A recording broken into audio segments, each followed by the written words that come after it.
Il est 18 heures. Exceptionnellement, ce dimanche 30 août, je vous parle depuis le port de Paimpol et je vous parle aussi avec une heure d'avance. Donc merci à ceux qui nous rejoignent un peu plus tôt que prévu pour ODD au déjà dimanche. Et la semaine prochaine, nous nous retrouverons à nouveau, comme d'habitude, à 19 h. Voilà, c'est 10 minutes estivales encore, avant de repartir en septembre avec le 5e anniversaire des ODD, de l'adoption de l'agenda 2030, des 17 objectifs de développement durable, de la promesse ne laisser personne de côté, qui nous occupera beaucoup donc dans les semaines qui viennent. Mais aujourd'hui encore une séance un peu estivale avec ce beau cadre et qui fait penser évidemment à différents objectifs de développement durable. Et notamment celui, le numéro 14, si je ne me trompe pas, sur la vie sous les eaux, qui évidemment est aussi important que tous les autres et qui doit être, comme tous les autres, imaginé dans un ensemble.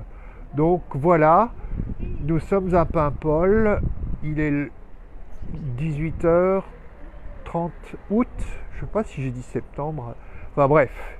Alors que vous dire pour terminer cet été? En fait on est à un moment un peu spécial parce qu'il y a 2 jours le monde marquait l'anniversaire du discours de Martin Luther King, I Have a Dream, 28 août 1963, I Have a Dream à Washington, dans le cadre d'une marche pour les droits civiques.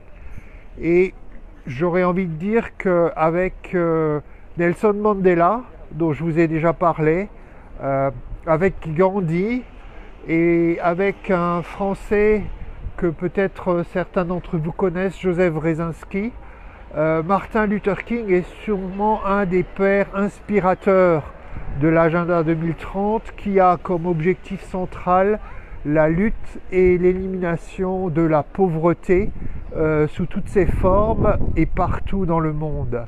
Et je ne sais pas si vous le savez, mais Martin Luther King, dans les dernières années de sa vie, s'est mobilisé pour créer ce qui s'appelait Poor People's Campaign. Donc sa grande mobilisation après les premiers changements pour les Noirs américains sont cette volonté de mettre fin à la pauvreté que vivait la population noire, mais aussi blanche des États-Unis.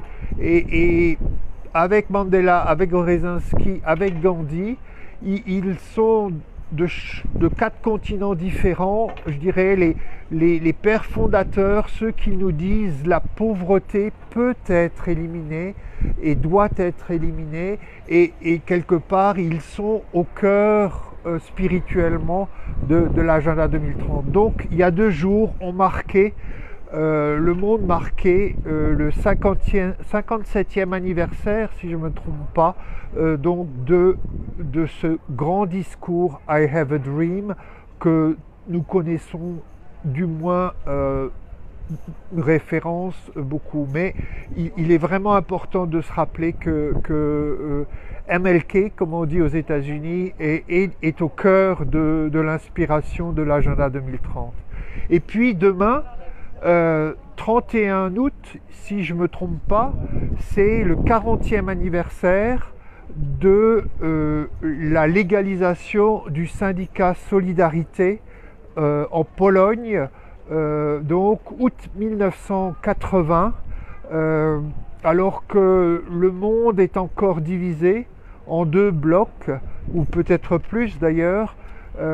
Lech Walesa et d'autres ouvriers des chantiers navals de Gdansk arrivent à faire reconnaître par le régime communiste polonais, le général Jaruzelski, leur syndicat, le syndicat Solidarité. Et ça va être le point de départ, donc août 1980, d'un grand mouvement qui va amener 10 ans plus tard à en fait la chute du bloc communiste petit à petit entre 89 et 90. Tous les pays de ce bloc communiste que certains d'entre nous ont encore connu vont finalement s'ouvrir et entrer dans une nouvelle histoire. Alors je ne veux pas dire une histoire de démocratie parce qu'on sait qu'aujourd'hui dans certains pays comme la Biélorussie ou voire même la Russie ou d'autres, ces questions de démocratie se posent, mais toujours est-il que c'est intéressant de penser que demain on va fêter le 40e anniversaire de la création et de la légalisation du syndicat Solidarité, qui porte évidemment un beau nom quand on pense aux objectifs de l'agenda 2030. Et ce qui est intéressant aussi, c'est que on parle de ces 10 ans entre août 80 et la légalisation de Solidarité et 90, la fin du bloc communiste. Il a fallu 10 ans pour créer, bien sûr ça avait commencé avant, mais ces 10 ans ont permis une grande transformation à l'échelle du monde. Et en fait, on est en train d'être dans ce même calendrier. 2020-2030, on veut ensemble, avec l'agenda 2030, transformer le monde. Et Solidarité, Lech Walesa, le peuple polonais nous dit c'est possible. Qui aurait cru que de manière pacifique, le bloc communiste s'effondre ? Et qui pourrait croire que de manière pacifiste, on rentre dans une transformation incroyable du monde, avec des objectifs autour des inégalités à réduire, avec des objectifs autour de mettre fin à la pauvreté, avec des objectifs autour de la biodiversité et du climat et de l'environnement. Et je crois qu'on est cette génération qui, dans ces 10 ans, entre 2020 et 2030, doivent créer cette transformation.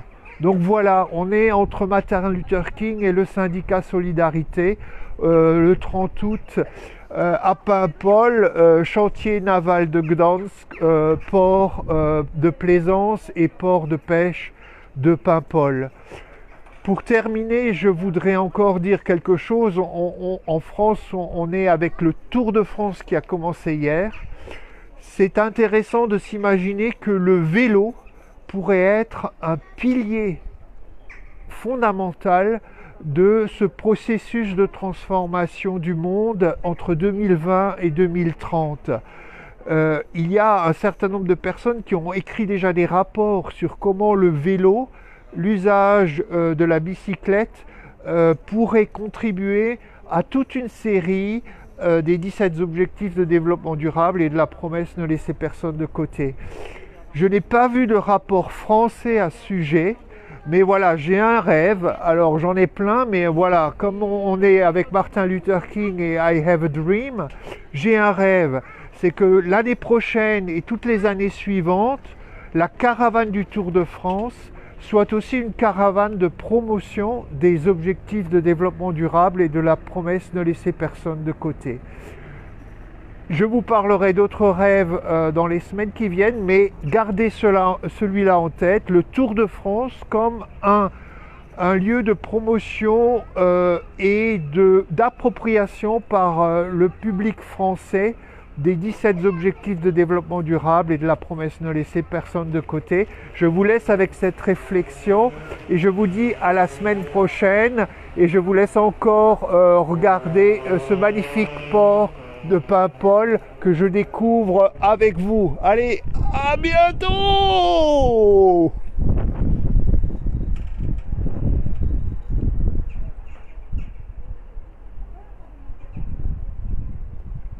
Un petit panoramique pour finir.